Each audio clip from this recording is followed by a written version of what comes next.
डर हम सब में होता है। डर मुझ में है और आपको भी शायद किसी न किसी चीज़ से डर लगता हो। डर दरअसल हमारे माइंड और बॉडी को अलर्ट रखता है, लेकिन अगर ये हावी हो जाए तो ये हमारे सोचने समझने की ताकत को धीमा कर सकता है। लेकिन वो कौन सा सबसे बड़ा डर है जिससे सभी स्टूडेंट्स जूझते हैं? 90 से ऊपर मार्क्स चाहिए। डॉक्टर बनना है तुम्हें? पढ़ाई हुई है? टाइम तक चलो पेपर दो। Ma'am 5 minute. नो नहीं 5 मिनट। नहीं टाइम हो गया। नहीं नहीं नहीं नो नो। हैं? क्या बोल रहे हैं ये? दो पेपर। बुरा सपना था।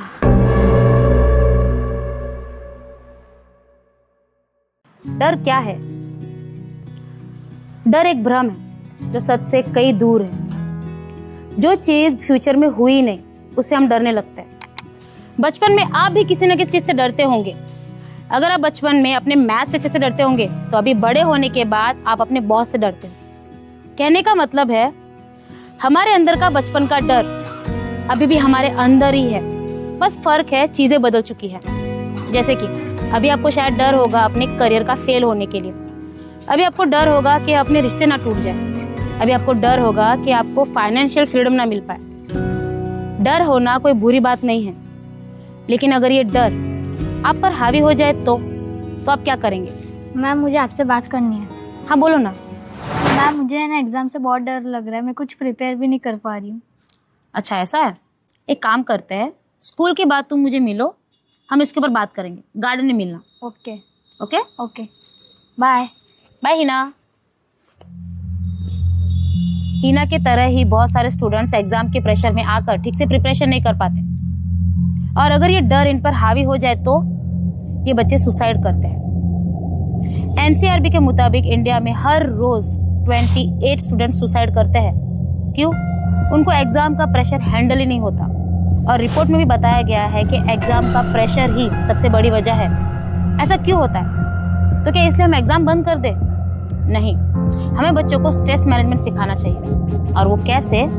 तो चलिए हमारे साथ और देखें कैसे हम हिना का स्ट्रेस कम करते हैं। हिना एग्जाम के प्रेशर की वजह से परेशान हो जाती है, और ये परेशानी पैदा करती है स्ट्रेस, एंजाइटी यानी घबराहट। बात खाली एग्जाम के डर की नहीं है, बात है कि उससे होने वाले असर को वो कैसे हैंडल करती है। मुझे हिना को यहाँ पे सिखाना है कि अगर डर होता है उसके बाद के असर को तुम्हें कंट्रोल करना सीखना होगा। और ये मुझे खाली हिना को नहीं सिखाना, मुझे उस हर स्टूडेंट को सिखाना है जो इस स्ट्रेस से गुजरता है। अच्छा हिना बताओ, जब डर लगता है तो क्या होता है तुम्हारे साथ? मुझे एग्ज़ाम से बहुत डर लगता है, मुझे घबराहट होती है और मैंने जो लर्न किया वो मैं सब भूल जाती हूँ। इसीलिए मैंने मैम को सब कुछ बता दिया। मैम कभी कभी मेरे कान भी है ना गर्म हो जाते हैं, और कभी मेरा दिल की धड़कन ऐसे झप करती है, और मेरे कभी कभी पेट में गुड़गुड़ या ऐसा कुछ हलचल होता है, और कभी कभी तो मैम मेरा हाथ में पसीना छूट जाता है, पता नहीं क्यों। और क्या तुम्हें नींद आती है अच्छे से? नहीं मैम, डर से नींद भी नहीं आती। तो जानना है ऐसा क्यों होता है तुम्हारे साथ? हाँ चलो मेरे साथ, और आप भी चलो। डर के वजह से स्ट्रेस बढ़ता है, ये क्लासिक फाइट और फ्लाइट मोड है। जब हमारे ब्रेन को कुछ स्ट्रेसफुल महसूस होता है तो एक तरह का स्विच ऑन हो जाता है। हमारे नर्व्स पूरे सिस्टम को ओवरड्राइव में भेज देता है, जिससे हमारे ब्लड स्ट्रीम में हार्मोन्स की बाढ़ आ जाती है, हमारी सांसें और दिल की धड़कन तेज हो जाती है और जोश आ जाता है। खतरे की घड़ी में ये बढ़ी हुई एनर्जी ही मदद करेगी लड़ने में या भागने में। फिर खतरा टल जाने पर हमारे स्ट्रेस सर्किट को स्विच ऑफ हो जाना चाहिए, कोई नुकसान नहीं। पर जब हमारा स्ट्रेस दूर नहीं होता, उनमें से एक हार्मोन कॉर्टिसोल बहता रहता है, और हमारा फाइट और फ्लाइट मोड पूरी तरह से बंद नहीं हो पाता। समय के साथ इस वजह से ब्लड प्रेशर ऊपर आ जाता है, इम्यून सिस्टम कमज़ोर होता है और ब्लड शुगर बढ़ जाती है, जिससे बॉडी के वो सभी प्रॉब्लम्स होते हैं जो हिना डर के वजह से अभी महसूस कर रही है। हम सभी में डर से लड़ने की क्षमता होती है, हिना में भी है, बस उसे सिखाना है। किसी भी डर को कम करने के लिए उसको फेस करना ज़रूरी है, और आज हिना वही करेगी, अपने डर का सामना। मैं आज हिना को कुछ ऐसे टेक्निक बताऊंगी जिससे वो अपने डर का सामना कर सकेगी और उसके असर को भी कम कर सकेगी। ये टेक्निक खाली एग्जाम के डर को फेस करने के लिए नहीं है, बल्कि उसकी लाइफ में आने वाले हर उस प्रॉब्लम और हर उस डर को कम करने के लिए मैं ये टेक्निक सिखा रही हूँ। मैम ने बोला वो मेरी हेल्प करेंगे, पता नहीं कैसे करेंगे, पर उन्होंने बोला है कि लंच पे मुझे बुलाया है और उन्होंने मुझे पैसे भी दिए, पता नहीं क्यों। डर को कम करने के लिए सबसे सही तरीका है उसका सामना करना। हिना ने एक और डर बताया कि उसे अकेले जाने में भी डर लगता है और अनजान लोगों से भी डर लगता है। इसीलिए हमने हिना को रेस्टोरेंट में लंच करने के लिए बुलाया, लेकिन वो वहाँ पर अकेली जाने वाली है। उसे नहीं पता कि हम उसे मॉनिटर करने वाले हैं और आज वो अपने डर से भागेगी नहीं, बल्कि उसका सामना करेगी। आ गई। जैसे मैम ने मुझे बोला था वैसे मैं वहाँ पे गई और मुझे मैम वहाँ पे नहीं दिख रही है, इसीलिए मैंने स्टाफ को पूछा तो उन्होंने मुझे टेबल दिखाया, उन्होंने फिर मेन्यू दिखाया। मेन्यू देखकर मुझे समझ आया कि मैम ने मुझे पैसे क्यों दिए थे। अकेली आई है, इसके लिए पहली बार ऐसा कुछ हुआ है कि वो अकेली कहाँ जाके कुछ ऑर्डर करेगी। आप भी देख सकते हो थोड़ी नर्वस लग रही है।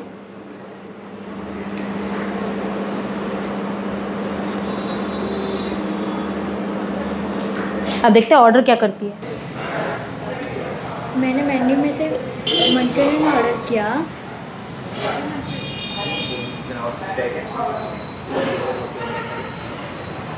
और मंचूरियन आने तक मैं डर रही थी, वो मेरे लिए नई जगह है। जैसे कि आप देख सकते हो अभी वो थोड़ा नर्वस फील कर रही है। जब तक हिना का खाना आता है तब तक मैं आपको एक सवाल पूछती हूँ। सवाल है, क्या आप कभी रेस्टोरेंट में अकेले खाने गए हो? नहीं, शायद बहुत कम लोग जाते हैं। और मुझे बहुत अच्छा लग रहा है कि हिना ने बताया था कि उसको डर लगता है अकेले कहीं जाने में और अनजान लोगों से मिलने में। यहाँ पर उन दोनों डर का वो सामना कर रही है। यहाँ पे भले वो नर्वस है, लेकिन वो अपने डर को महसूस कर रही है। और यकीनन जब वो खाना खाकर बाहर आएगी तो कॉन्फिडेंटली बाहर आएगी।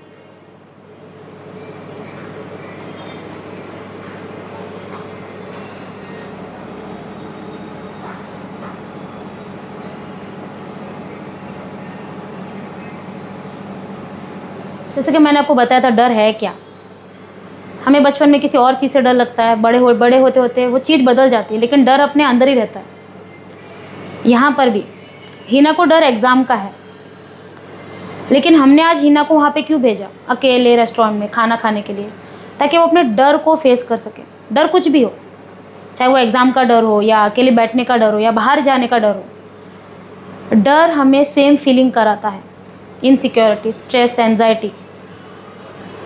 तो हम ट्राई कर रहे हैं कि हिना अपने डर को फेस करे, चाहे वो एग्ज़ाम हो या कुछ भी, कोई भी डर हो। धीरे धीरे मेरा कॉन्फिडेंस बढ़ रहा है, मेरा डर कम हो रहा है। मैं अभी बाहर अकेली जा सकती हूँ। अभी हम बाहर हैं और मैं वेट कर रही हूँ कि हिना बाहर आएगी। मुझे उसके एक्सप्रेशंस देखना है, क्योंकि उसने अभी जस्ट अपने डर को फेस किया। अभी वो बिल पे करेगी, अब बाहर आएगी। चलो देखते हैं कि उसमें क्या फीलिंग है, क्या कॉन्फिडेंस आया अभी। तो आ गई वो, लेट्स सी कैसा लगा। You did it. डर लगा? मेरे को लगा, पता ही था आपने पहले यू डिड इट। तुमने अपने डर को फेस किया और उन सबको thank you. Thank you. Manchurian कैसे थी? अच्छी थी? आपको मुझे कैसे पता?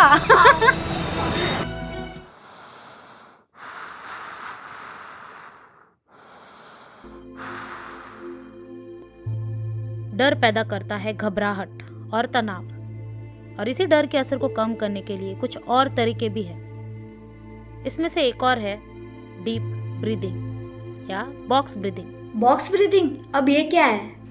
तो हिना, इस टेक्निक को कहते हैं बॉक्स ब्रीदिंग। बॉक्स ब्रीदिंग बताती हूँ कैसे। ये होता क्या, तुम्हें इमेजिन करना है कि तुम एक बॉक्स ड्रॉ कर। 4 सेकंड के लिए तुम्हें अपने सांस को अंदर लेना, फिर छोड़ना है, एक्सेल। फिर वापस 4 सेकंड के लिए अंदर लेना, फिर वापस छोड़ना है। इससे क्या होता है, हम जब स्ट्रेस में होते हैं तो इससे हमें मदद मिलती है, ऑक्सीजन मिलता है और हमारी जो हार्ट बीट है वो नॉर्मल होती है, हमारा ब्लड फ्लो भी नॉर्मल होता है।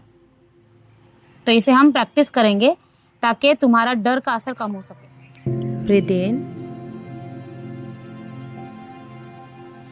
hold,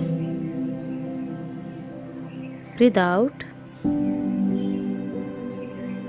hold. बॉक्स ब्रीदिंग से हीना को फायदा होगा। कैसे? हम जितने स्ट्रेस में होते हैं उतनी ही जल्दी सांसें लेते हैं, और जितनी जल्दी सांसें लेते हैं उतने और स्ट्रेस्ड हो जाते हैं। ये खतरनाक है, पर अगर हम धीरे धीरे और गहरी सांस ले तो हमारे चेस्ट के नर्व फाइबर्स मूवमेंट में बदलाव होते हैं और ब्रेन को शांत होने के बहुत सारे सिग्नल्स भेजेंगे और हमारे ब्रेन के फाइट और फ्लाइट सिस्टम को शांत करेंगे। इस तरह से शरीर से सब कुछ कम हो जाएगा, हार्ट रेट से लेकर स्ट्रेस हार्मोन और बेचैनी तक। अगर डर के असर को लंबे समय तक के लिए कम करना है और उसे कंट्रोल करना है तो डीप ब्रीदिंग के साथ साथ माइंडफुल मेडिटेशन भी बहुत ही अच्छा तरीका है। माइंडफुल मेडिटेशन बहुत ही असरदार टेक्निक है। ये ना सिर्फ उस वक्त हमारे स्ट्रेस को कम करती है, बल्कि इसे अगर लंबे समय तक हम प्रैक्टिस करें तो इससे स्ट्रेस रिस्पॉन्स को भी बदल सकते हैं। हमारे ब्रेन का वो नेटवर्क जो फाइट और फ्लाइट सर्किट को ऑन करता है, उसका हमें सेफ रखने के लिए हाइपर सेंसिटिव होना ज़रूरी है। समस्या ये है कि उससे रोज़मर्रा के प्रेशर भी हो सकते हैं, पर साइंटिस्ट का मानना है कि सिर्फ 8 हफ्तों का माइंडफुल मेडिटेशन हमारे ब्रेन के अहम हिस्सों के कनेक्शन को रीवायर कर सकता है, जिससे हम चीज़ों के प्रति ओवर रिएक्ट नहीं करते जो हमें स्ट्रेस दे सकते हैं। डर एक बहुत ही इम्पोर्टेंट इमोशन है हमारी जिंदगी का। हमें हमारी जिंदगी को डर के साथ आगे लेकर चलना है। बस इस डर को अपने ऊपर हावी होने नहीं देना है, क्योंकि डर की वजह से हम अपने फुल पोटेंशियल का इस्तेमाल नहीं कर पाते, जैसे कि हीना के केस में था। और हीना के साथ साथ इंडिया में बहुत सारे ऐसे स्टूडेंट्स हैं जो डर की वजह से अपने स्किल और टैलेंट को पीछे छोड़ देते हैं। याद रखें, हमें डर को कंट्रोल करना है, डर हमें कंट्रोल ना करे।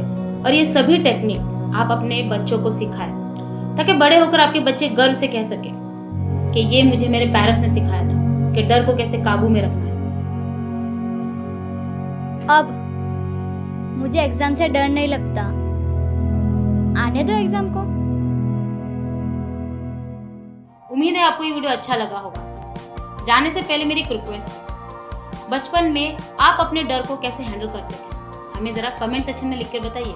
और वीडियो में बताए गए इन तीनों टेक्निक के बारे में अगर आपको कोई सवाल है, कोई डाउट है, तो हमें ज़रूर कमेंट करें, हम आपको रिप्लाई ज़रूर करेंगे। बी फियरलेस, लाइफ को बिना डर के जिए, तभी लाइफ खूबसूरत होती है। तब तक के लिए हैप्पी पेरेंटिंग। स्टार्ट। नहीं, टाइम हो गया है। पेपर दो, पेपर दो। बहुत फास्ट हो रहा है। स्टॉप। 1 मिनट रुको। हाथ ऊपर करें। गो। चलो, टाइम हो गया है। पेपर दो। 2 पेपर। Time complete. पेपर दो। और आप भी चलो। हाँ, हीना को कुछ पता नहीं था इसके बारे में कि हम यहाँ पे हैं, और इस काम में, इस एक्सपेरिमेंट में कैप्सन्स ने और कैप्सन्स के स्टाफ ने बहुत ही अच्छे से हमें असिस्ट किया, हमें हेल्प की। हम 3 दिन से लगातार इधर आ रहे हैं और इनको तंग कर रहे हैं, तो अच्छा लगा। स्टाफ बहुत अच्छा है कैप्सन्स का, और इन्होंने एक्चुअली क्या किया है, एक कंट्रीब्यूशन किया है बच्चों के डेवलपमेंट में। बच्चों के डेवलपमेंट में कैप्सन्स का बहुत ही बड़ा कंट्रीब्यूशन है, ये मैं कहूँगी। और thank you for helping. And Heena, कैसा लगा? अच्छा।